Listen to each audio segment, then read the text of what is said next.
అనగానే ప్రధాన పార్టీలు ప్రకటించే వరాలపైనే ఎక్కువగా ఫోకస్ ఉంటుంది. అధికారం కోసం హామీలు గుప్పించే పార్టీలు గెలిచాక ఏం చేస్తాయో తెలుసుకోవటానికి ప్రజలు ఆసక్తిగా ఎదురు చూస్తుంటారు. గత ఎన్నికల్లో వైసీపీ హామీలకు ఆకర్షితులై ఆ పార్టీని గెలిపించిన ఓటర్లు అంతకుముందు 2014లో టీడీపీని ఆదరించారు. అప్పట్లో 600 హామీలు ఇచ్చిన టీడీపీ ఈ ఎన్నికల్లో 6 గ్యారంటీస్ పైనే ఎక్కువగా ప్రచారం చేస్తోంది. అసలు అప్పటి హామీలు అమలయ్యాయా లేదా? టీడీపీ వాదన ఏంటి? అధికార వైసీపీ విమర్శలేంటో ఇప్పుడు చూద్దాం.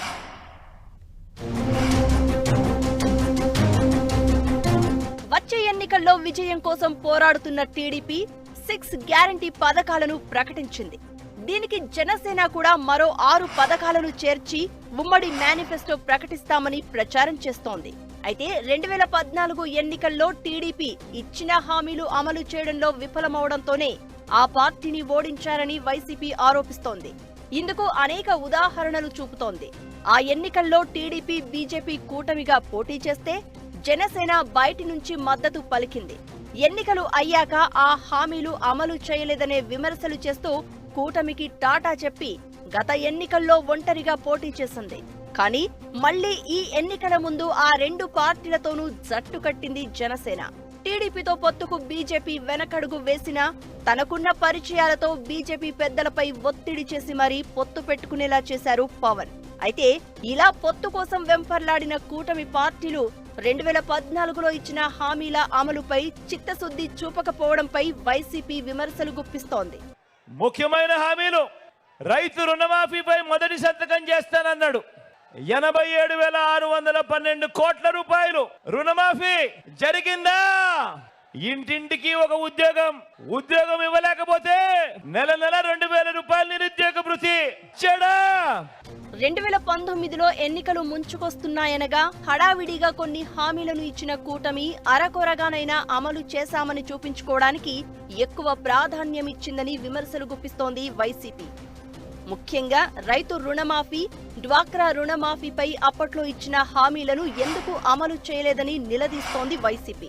ఇక నిరుద్యోగ భృతి పేరుతో కొద్దిమంది ఖాతాల్లో 1000 రూపాయల చొప్పున జమ చేసి నిరుద్యోగులను మోసం చేసిందని ఆరోపిస్తోంది. పసుపు కుంకుమ కింద మహిళల ఖాతాల్లో నగదు జమ చేయడం, రాష్ట్రానికి తీర ప్రాంతమే మణిహారమంటూ రకరకాల గ్రాఫిక్లు చూపించి ఎన్నికలకు కేవలం 20 రోజుల ముందు పోర్టులకు శంకుస్థాపన చేసి హడావిడి చేశారని చంద్రబాబుపై తీవ్ర విమర్శలు చేస్తోంది.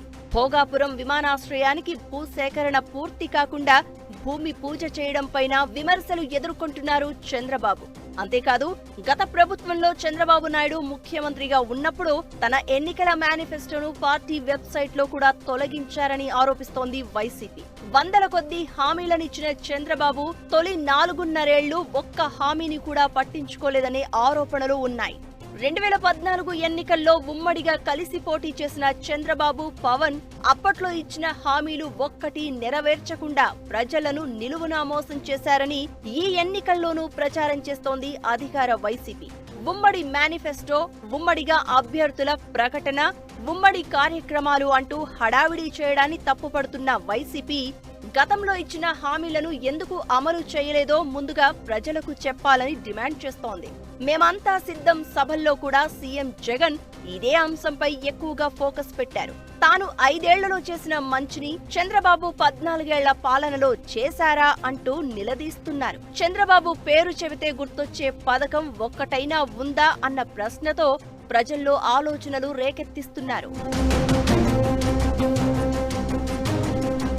2014 ఎన్నికల్లో చంద్రబాబు, పవన్ కలిసే పోటీ చేశారని, 600కు పైగా హామీలతో ఉమ్మడి మేనిఫెస్టో విడుదల చేశారని చెప్తున్న సీఎం ఆ మేనిఫెస్టోలో చంద్రబాబుతో పాటు పవన్ ఫోటో కూడా ముద్రించిన విషయాన్ని గుర్తు చేస్తున్నారు.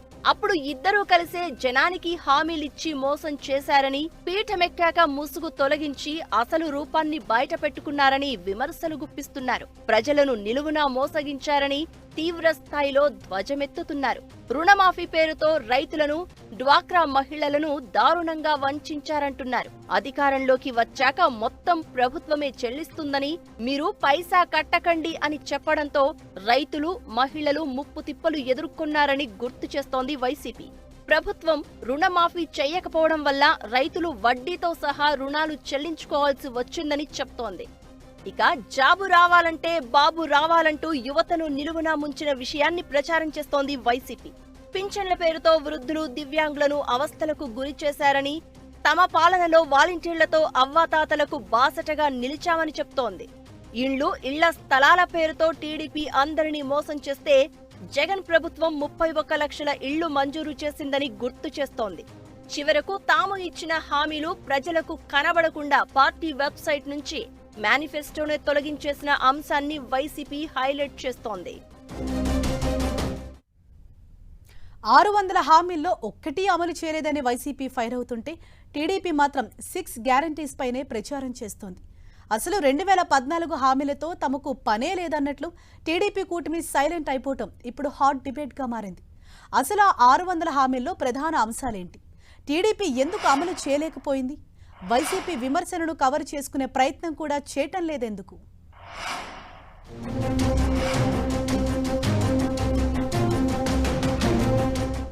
2014 ఎన్నికల్లో వ్యవసాయ రుణాలను పూర్తిగా మాఫీ చేస్తామన్న ప్రధాన హామీతో అధికారంలోకి వచ్చారు చంద్రబాబు.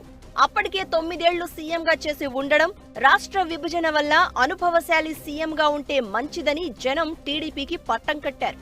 అయితే అధికారంలోకి వచ్చిన కొద్ది రోజుల్లోనే టీడీపీ ప్లేట్ ఫిరాయించిందని విమర్శలు ఎదుర్కొంది. 87,000 కోట్లకు పైబడి రైతు రుణాలు ఉన్నాయని, ఒక్కసారి మాఫీ చేయడం కుదరదు అని మెలికపెట్టింది టీడీపీ ప్రభుత్వం. 5 విడతల్లో ఇస్తాను అని చెప్పి 3 విడతలు కూడా ఇవ్వలేకపోయింది. దీంతో రుణాలకు వడ్డీలు పెరిగి కొత్తగా రుణాలు మంజూరు కాక రైతులు చాలా సమస్యలు ఎదుర్కొన్నారు. ఇక డ్వాక్రా, చేనేత రుణాల మాఫీ విషయంలోనూ మాట తప్పారు అనే ఆరోపణలు ఉన్నాయి. అప్పట్లో కోటయ్య కమిటీని నియమించిన ప్రభుత్వం ఆ కమిటీ నివేదిక ప్రకారం డ్వాక్రా రుణాల మాఫీని పట్టించుకోలేదని ఆరోపణలు ఎదుర్కొంది.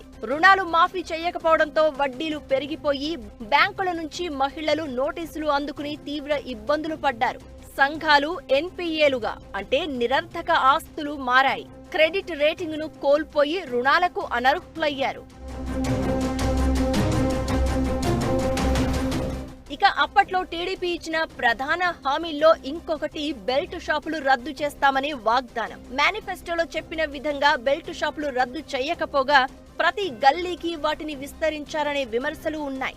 5,000 కోట్ల రూపాయలతో ధరల స్థిరీకరణ నిధిని ఏర్పాటు చేస్తాను అని చెప్పినా అధికారంలో ఉన్న 5 ఏళ్లు ఆ ఊసే ఎత్తలేదని వైసీపీ ఆరోపిస్తోంది. పుట్టిన ప్రతి బిడ్డకు మహాలక్ష్మి పథకం కింద 30,000 రూపాయలు బ్యాంకుల్లో డిపాజిట్ చేస్తాను అని ఇచ్చిన హామీ బుట్టదాఖలైందని అంటోంది. ఇంటికో ఉద్యోగం ఇస్తామని, లేకపోతే ప్రతి నెల 2,000 నిరుద్యోగ భృతి ఇస్తామన్న హామీని నీరుగార్చారు. ఎన్నికలకు 3 నెలలు ఉంది అనగా కొద్ది మందికి మాత్రం 1,000 రూపాయల చొప్పున నిరుద్యోగ భృతి విధిల్చి మభ్యపెట్టారని ఇప్పటికీ ఆరోపిస్తోంది వైసీపీ. పేద మహిళలకు ఉచితంగా స్మార్ట్ ఫోన్లు ఇస్తాను అని ఇవ్వలేదని, పేదలకు 3 సెంట్ల స్థలంలో ఇల్లు ఇస్తాను అని చెప్పి ఒక్క ఇల్లు కూడా ఇవ్వలేదని గుర్తు చేస్తోంది. అదే సమయంలో తమ ప్రభుత్వం 3 లక్షల ఇళ్లు మంజూరు చేసినట్లు గుర్తు చేస్తోంది వైసీపీ.